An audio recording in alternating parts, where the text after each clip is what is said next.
Constitutional argument. It was pre-planned, meaning he couldn't have incited it. And the insurrectionist language of the left. Not that complicated. Lindsey Graham, there you thank go. you. All right.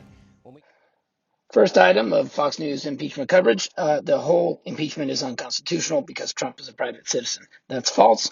It is constitutional to impeach a sitting president. That is what the House of Representatives did.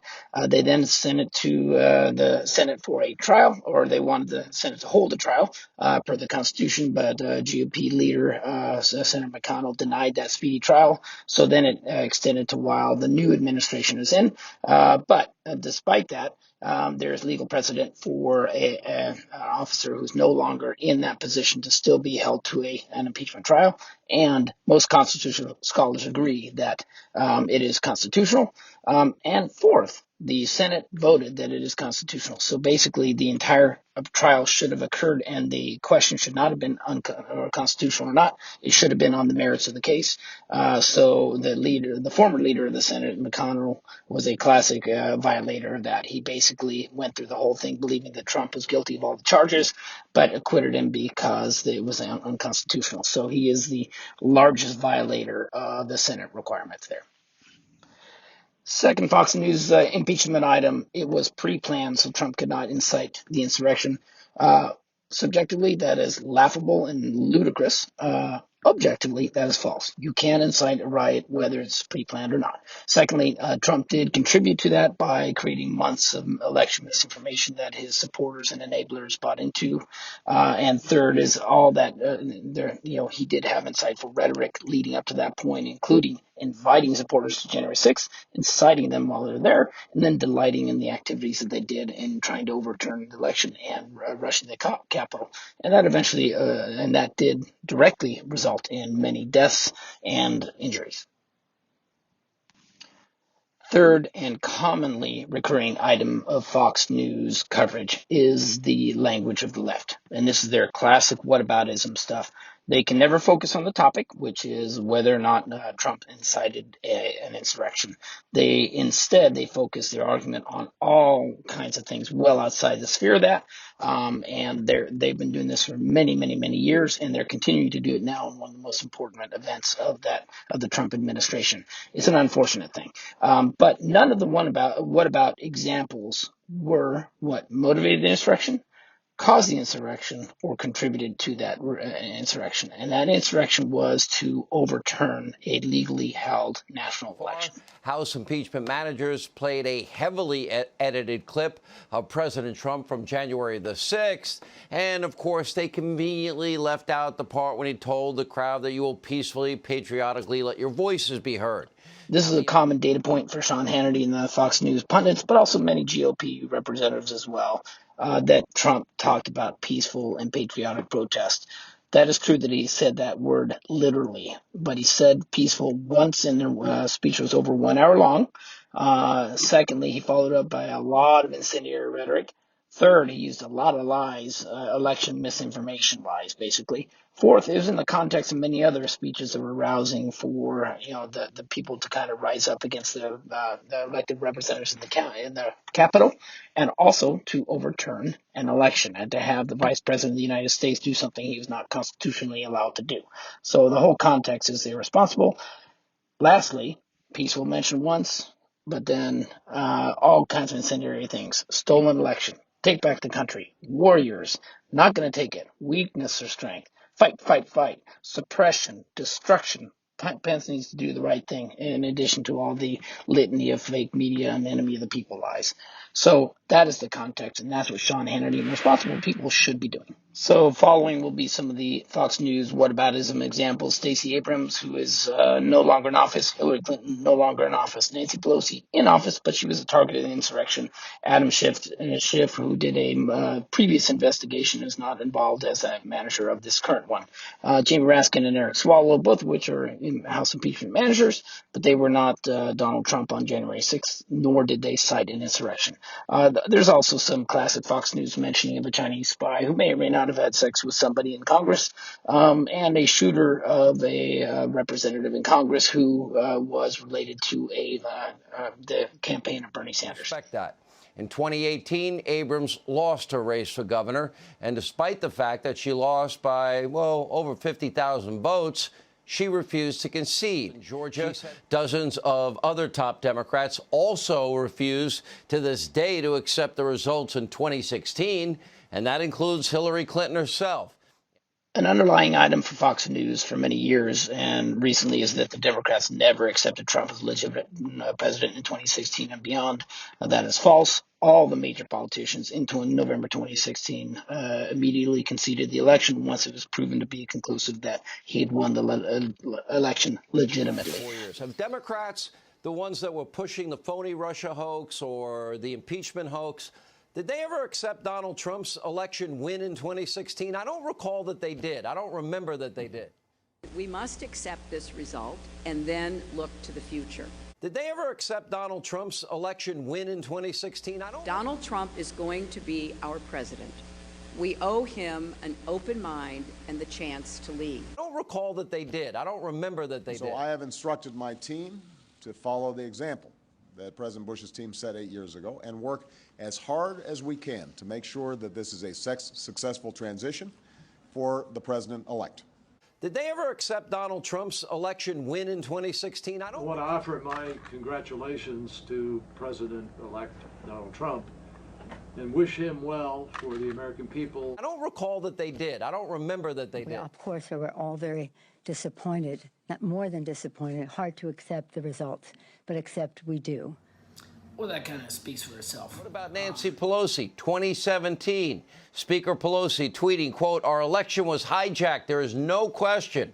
A few months later, the corrupt, congenital, compromised liar Adam Schiff said he had ample evidence that Donald Trump colluded with Russia to steal the election.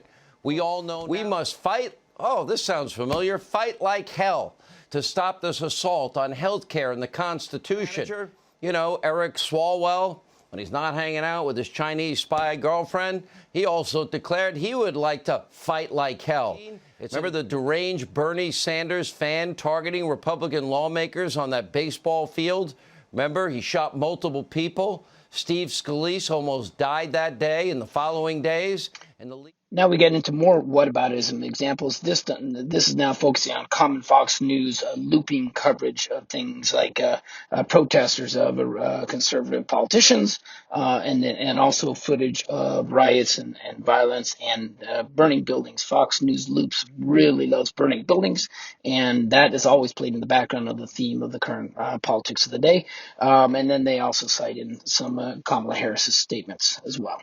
And just to point out, none of those people caused, created, or participated in an insurrection or the Capitol building that resulted in multiple deaths and injuries. Recently, an angry mob of Democrats surrounded, attacked Senator Rand Paul and his wife after the RNC. Rioters showing up at Senator Josh Hawley's front door where they harassed his wife and his young baby. Others targeted the home of Senator Lindsey Graham.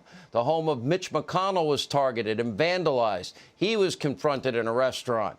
In May, a massive crowd of far-left agitators attempted to breach the White House. Next door, they lit historic St. John's Church, remember that, on fire.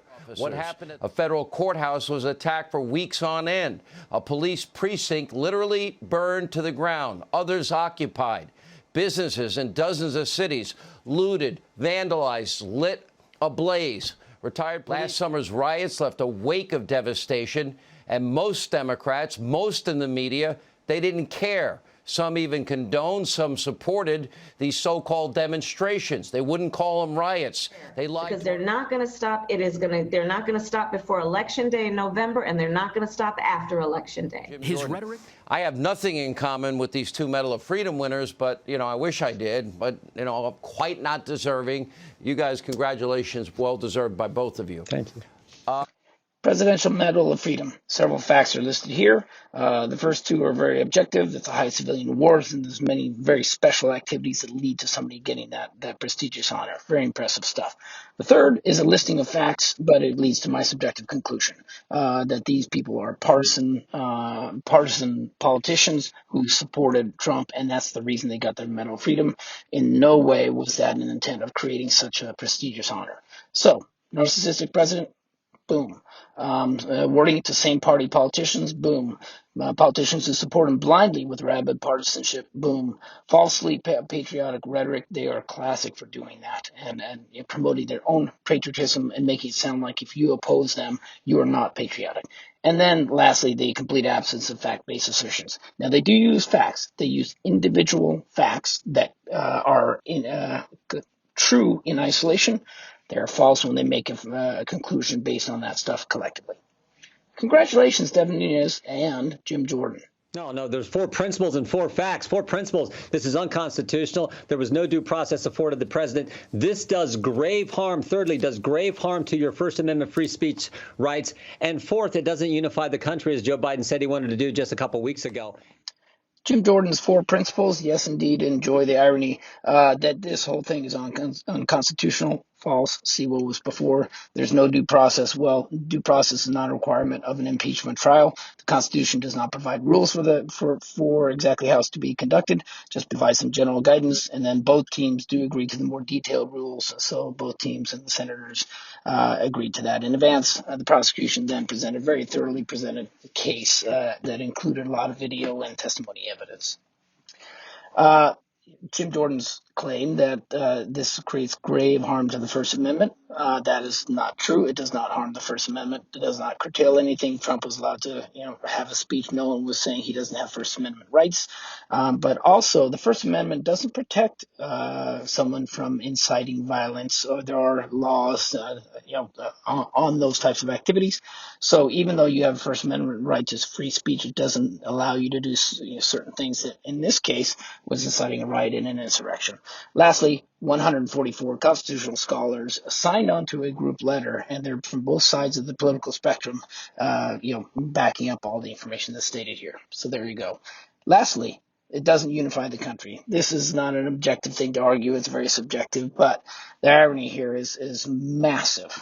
Basically, there's a capital invasion, first time in 1812, since 1812, that was largely due to the president's actions leading up to January 6th, and then his rhetoric during that time, and all his enablers as well.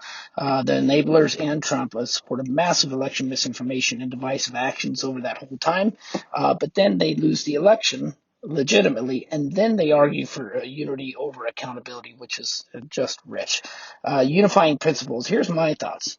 Here's the unifying principle. Fact over fiction. How about saying the truth?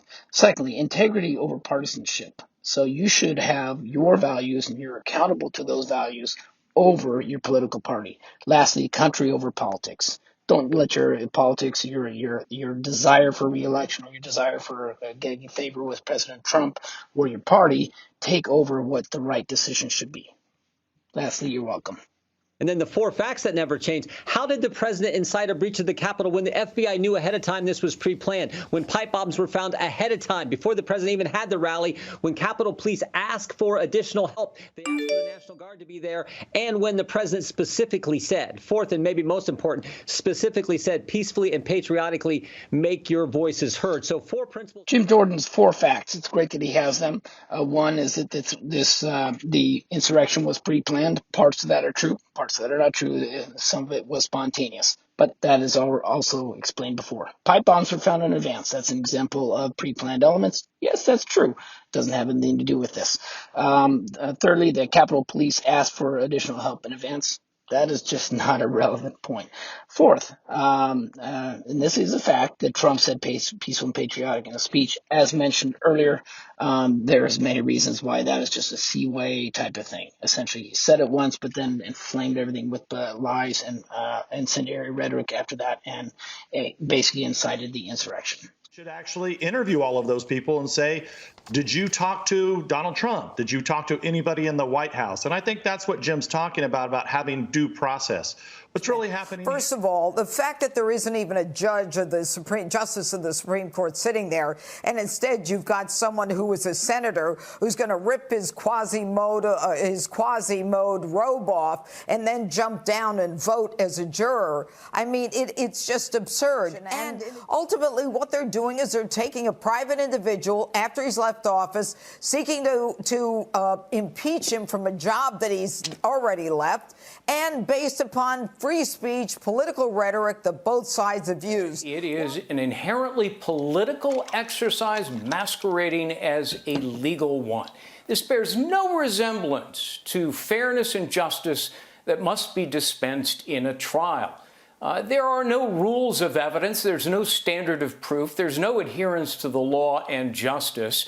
And as a consequence, you get these cleverly edited videotapes that would never be allowed in a court of law. Over and over again, Democrats play the words of Donald Trump, and they conceal the exculpatory evidence, the most important evidence of all, Trump telling the crowd to act patriotically and peacefully, to let their voices be heard, not their fists or weapons. Nowhere did the president meet the definition of incitement. He didn't encourage the crowd to breach security, to attack police, to threaten lawmakers, to engage in acts of violence and destruction.